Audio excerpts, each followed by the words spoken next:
Valor nominal de fábrica, resistencia nominal, corriente nominal, voltaje nominal, resistencia medida. ¿Está bien? ¿Está muy claro? Todos vayan siguiendo. Eso van a hacer en la casa. Aquí, ¿qué van a hacer? Lo que dice el fabricante. El fabricante dice que la resistencia de uno es de 100 ohms igual. 100 ohms igual. El otro es de 150 ohms igual. Y el otro de 120 igual. La resistencia nominal, obviamente, 100, 150 y 220. La corriente nominal, aquí está la corriente nominal. 100 miliamperios por 1,6 y 67. La corriente nominal máxima, ¿cuánto debía ser? 200. ¿Cuánto debía ser lo máximo? ¿Cuánto debe ser lo máximo? 71. ¿Qué dice? 150. 212. ¿De dónde sale? De aquí. ¿No? Es lo máximo. Voltaje nominal, aquí está. 10, 12,2, 14,8. 10, 12,2, 14. Resistencia medida. Bueno, el voltaje nominal máximo. ¿Cuánto es? 10. 10 volts. ¿No? Es el nominal.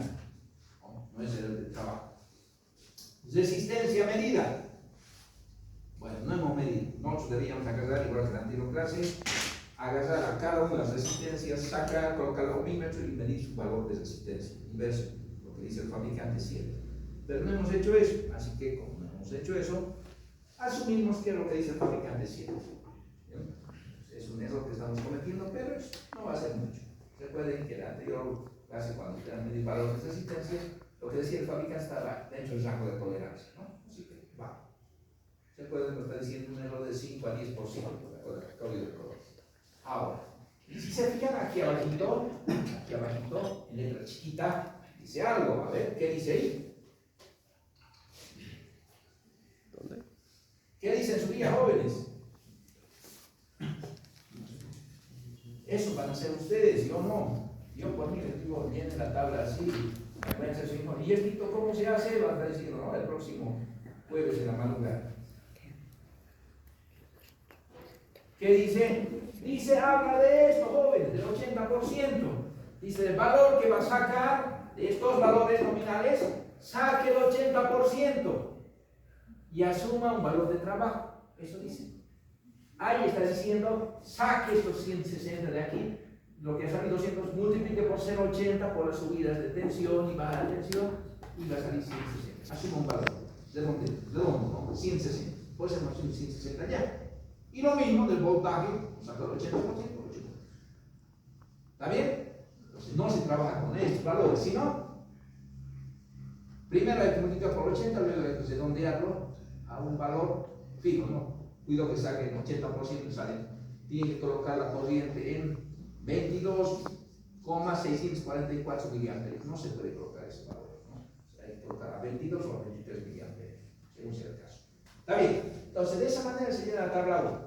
Vamos a la tabla 2, que está en la página 3, en la parte superior. Esta parte de la tabla 3 consiste en diseñar.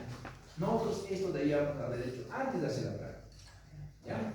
Entonces, yo aquí debo asumir un valor menor que la tensión que le voy a diseñar. Por ejemplo, la tensión aquí, ¿cuánto es? 8 voltios. Yo debo asumir un valor menor de 8 voltios o máximo 8 voltios. ¿Cuántos valores? 7 valores. Por ejemplo, yo digo 7,64, asumo un valor menor que 8, ¿no? Porque es un poquito complicado. Teóricamente puedo decir 7,64. A ver, usted trata de colocar 7,64 aquí en el voltímetro. Difícil, ¿no? Ahí estamos media hora queriendo. Por eso vamos a hacer un truco. Porque yo les he hecho filmar el video. Vamos a hacer al revés. Ustedes van a hacer una pausa en el video y van a copiarse un voltaje medido. Y con ese voltaje medido van a verificar. Y ya está medido, no hay que estar buscando. ¿Sí? Por ejemplo, aquí el video dice 7,64. Ese valor, con ese valor, voy a verificar. 7,64. Resistencia medida, 100, 150 o 120. Son los mismos, hay que copiar. Resistencia equivalente. Ahí está. 47,9. Corriente total. Esto hay que calcular. Esto depende de qué? De este valor que usted asume. Saque del video. Entonces, mira, 764, recuerden que la corriente, aquí todo esto falta, ley de Ohm. B es I por E. Quiero calcular la corriente, que es igual, B sobre E, ¿no? ¿Cuánto vale B? 764. Dividido entre 47,1 resistencia clara. Multiplico por 1000, ¿por qué? Porque quiero tener miliamperes. Entonces me sale que tengo un valor de 162,2. Ese es el valor que voy a medir, debería medir en aquí, en esta amperina. Listo. De manera similar calcula las corrientes parciales que va a pasar teóricamente por cada uno de los ramales. En este caso, por el ramal 1 va a pasar 764, que es el voltaje, dividido entre la resistencia de 1. Es decir, por 1000 me da 76,4. Lo mismo hacemos aquí, decimos 764 por 4 dividido entre 150 por 1000 para amplificar. Y lo mismo, 764 por 1000 dividido entre 220. Para amplificarlo me sale 50,9 y 34,5. Estas son las corrientes teóricas y la corriente teórica total que debe pasar. Entonces, esto ustedes van a hacer ¿cuántas veces? 7 veces. ¿Sí? Su tablita está diseñada solamente para 3, fíjense. Pero ustedes, eso es para cuando una persona ha hecho solito su informe. Ustedes van a hacer en forma grupal. Por lo menos cada persona tiene que aprender a hacer esto una vez, ¿sí? O 2 veces para verificar que aprendió. Va a ser 7 veces. Bueno, lo único que vamos a complicar es que le toque hacer los cálculos, ¿no? ¿Está bien? Está claro cómo se hace. Está facilito, ¿no? Del video, un ratito. Bien, vámonos a la tabla 3, la de medición. Esta es la del video. Esto hay que sacar del video. Ya está acá. Aquí solamente esto era del video, no se olvide. Lo demás todo era calcular. Esto es lo real, la tabla del video. Entonces aquí, ¿qué tengo? En la tabla dice voltaje ideal, ¿no? El medido, 764. Resistencia medida. No he medido nada, estoy asumiendo que lo medido es lo mismo que, por eso asumo 100, 150 y 220. Lo mismo que dice el fabricante. Resistencia equivalente, como he asumido una misma resistencia, no necesito volver a calcular de nuevo, es el mismo valor. ¿Qué debería hacer prácticamente para calcular el equivalente? Sacar todo el circuito, colocar el ohmímetro inicio y fin. Y tengo el equivalente de un solo saque. ¿Sí? Bueno. Este año no podría hacer circuitos resistivos puros. Ahí es donde aprendemos a calcular el equivalente de forma práctica y teórica y comparar. Pero no había tiempo. Bueno, entonces fíjense, esto es lo mismo. Aquí donde cambia. Esta parte, jóvenes, esto es, si quieren, del video.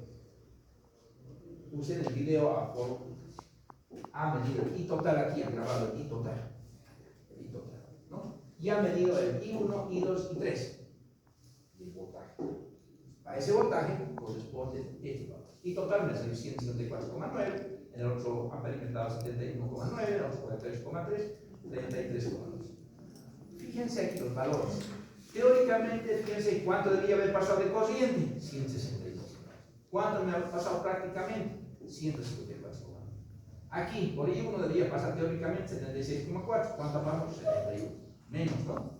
Aquí, 50,9. ¿Cuánto ha pasado? 40, un poquito menos. Pero puede decir, la pregunta de millones, ¿y por qué ha pasado menos? Bueno, hay razones de medición. ¿Cuáles son las razones de medición?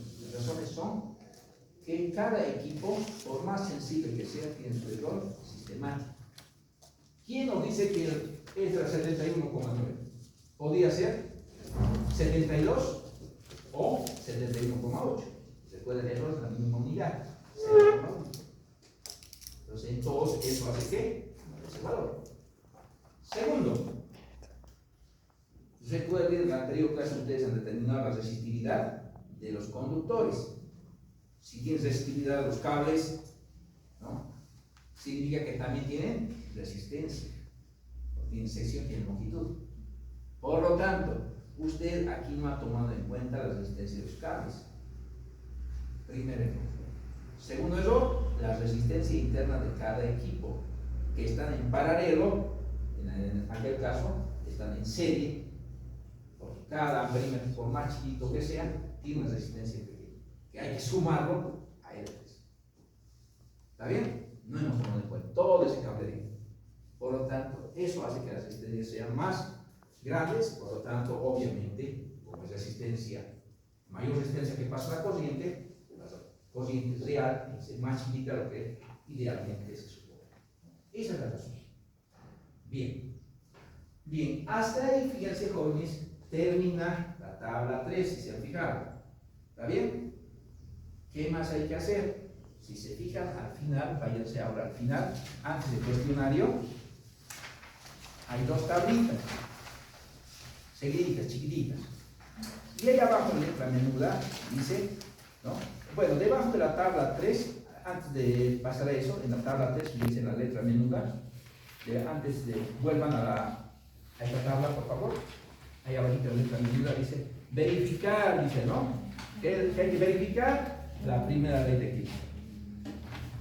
Y en la tabla de atrás dice, grafique potencia versus medida, o voltaje, ¿ya? Entonces, aquí van a aumentar esas tablitas que sirven para responder esa letra chiquita que dice ahí.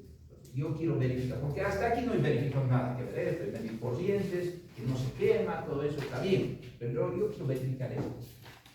Entonces, necesito sumar las corrientes de entrada. ¿Cuánto es la corriente de entrada? Solo entra un hito. ¿Dado por quién? Por A total. Amperímetro total. ¿La entrada cuánto es? Total. 154,9. No hay otra entrada. Salidas. Estos tres son los que salen. Sumo los tres y me da 153,9. Pero no, se parecen, pero no son iguales, como dice la fórmula. ¿He demostrado o no? ¿Qué dice?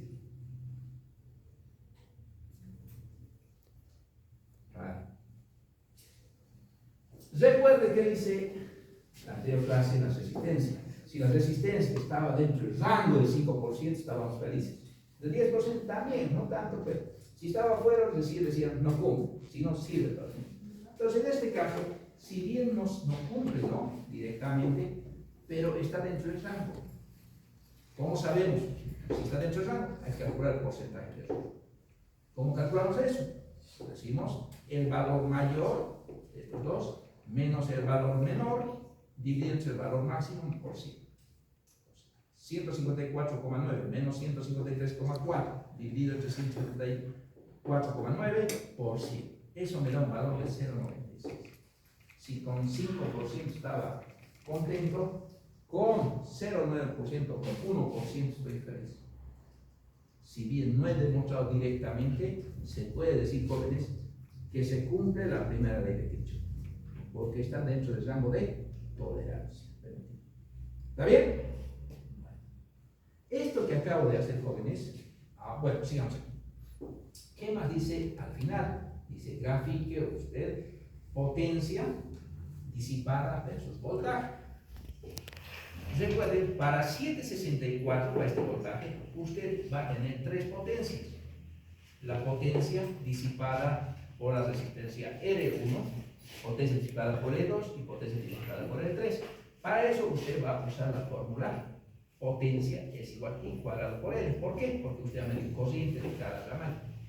Entonces la corriente aquí sería 71,9 dividido entre 1000, porque tengo que llevar amperios para que me salgan watts.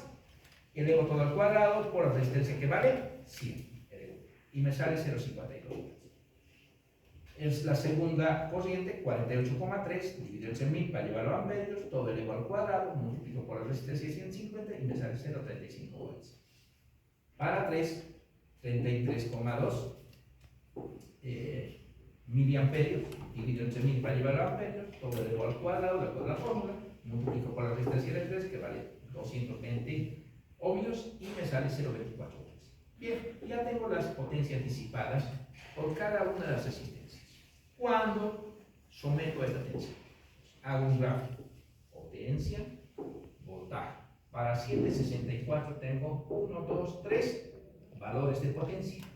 ¿Está bien? Usted va a hacer ¿cuántos de estos? 7 de estos. Va a tener para 544, otros. Para 2, otros 3. Para 1, otros 3. Si une todos los puntos disipados para la resistencia 1, va a tener una recta. Para el otro va a tener otra recta, para el 3 va a tener otra recta. ¿Va a graficar esto de manera ilimitada? No. Va a estar limitado por la potencia total. La potencia total es la suma de estos tres. Suma de estos tres y ahí es la potencia total. Solamente hasta el gráfico. ¿Está bien? Bueno, entonces aquí acaba de calcular las potencias disipadas, ¿no? Y aquí ha demostrado la primera ley de Kirchhoff.